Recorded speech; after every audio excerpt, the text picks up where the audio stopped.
place.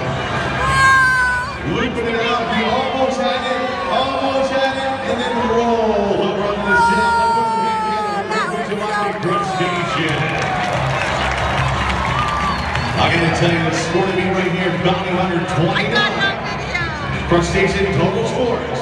We're going to drop a high 7, drop a low 7. The total score 28 for Crush Station right there. Sitting in second place for Crush Station. Let's put some hands together for him.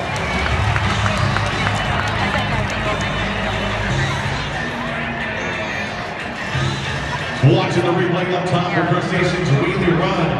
And Montana fans, I can tell you, the top 8 Montana drivers right now battling out on center, and they are definitely putting it down.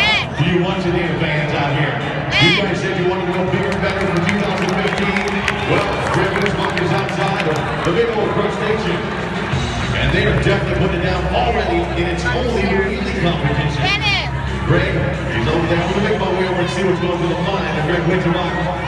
If we're just in the wheelie competition, he is already going off right here. Watching that man fixing those right here, the driver. Greg Winterlock of the Monster Lobster in the house. What's going on, buddy?